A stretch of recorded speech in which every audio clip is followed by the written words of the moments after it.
Welcome to the new class. আজকের ক্লাসে আমরা শিখব ধ্রুব বলের ক্ষেত্রে কাজ শক্তির উপপাদ্য প্রমাণ। তো চলেন শুরু করি আজকের ক্লাসটি।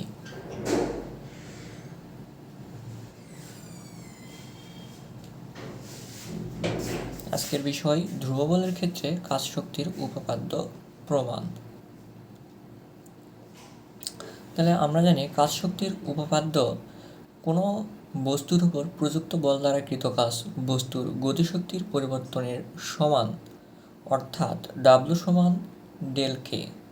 ডেল কে দ্বারা বোঝায় শেষ গতিশক্তি মাইনাস আদি গতিশক্তি, অর্থাৎ গতিশক্তির পরিবর্তন।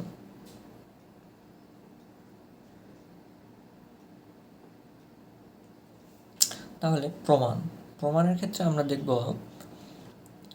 ধরি এম ভরের কোনো বস্তুর উপর টি সময়ে এফ ধ্রুববল ক্রিয়া করায় বস্তুটির বেগ ভি নট থেকে ভিতে পরিবর্তন হয়, অর্থাৎ ভি নট দ্বারা এখানে বোঝানো হয়েছে আদি অবস্থান থেকে শেষ অবস্থানে পরিবর্তন হয়। আর হলো একই বিষয়ই বস্তুটির ত্বরণ এ হলে আমরা জানি v square is equal to u square plus 2a_s, অর্থাৎ ইউ স্কোয়ারের জায়গাত আমরা ভি নট ধরেছি। এরপরে আমরা V square minus V naught square is equal two 2a_s করে নেব। এরপরে এটাকে আমরা ফ্রি করে নেব।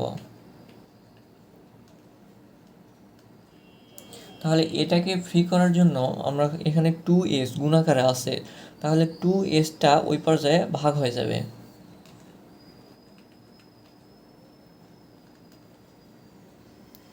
এরপরে আমরা জানি এফ সমান এম এ। এমটা ঠিক রেখে এটার মান বসিয়ে দেব। এখন টি সময়ে এফ বল দ্বারা সম্পাদিত কাজ ডাব্লু সমান এফ এস। তাহলে এফ এর মান আমরা বের করে নিয়েছি, তাহলে এফ এর মানটা আমরা বসিয়ে দিলাম আর এসটা ফ্রি থাকলো। এরপরে আমরা ক্যালকুলেশন করব। এস কেটে গেল, নিচের এস আর উপরের এস কেটে গেল, আর উপরেরটুকু ঠিক থাকলো। এরপরে আমরা এভাবে ক্যালকুলেশন করব, হাফটাকে ফ্রি করে নেব। এখানে নিচে 2 আছে, 2 মানে হচ্ছে হাফ।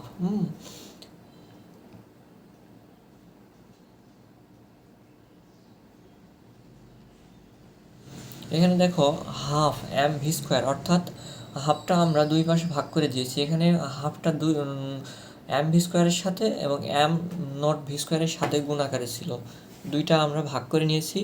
এরপরে half m v square minus half m naught v square, অর্থাৎ ভি নটটা কি, ভি নটটা এখানে হচ্ছে আদি অবস্থানকে বোঝায়, অর্থাৎ আদি গতিশক্তি half m v naught square, এটা হচ্ছে আদি গতিশক্তি, আর হাফ এম ভি স্কোয়ার এটা হচ্ছে শেষ গতিশক্তি। তাহলে আমরা এখানে ডেলকে লিখতে পারি, অর্থাৎ গতিশক্তির পরিবর্তন হয়েছে, অর্থাৎ ডেলকে, অতএব ডেলকে, এটাই প্রমাণিত। ইহাই ধ্রুব বলের ক্ষেত্রে কাজ শক্তির উপপাদ্য। ধন্যবাদ সকলকে।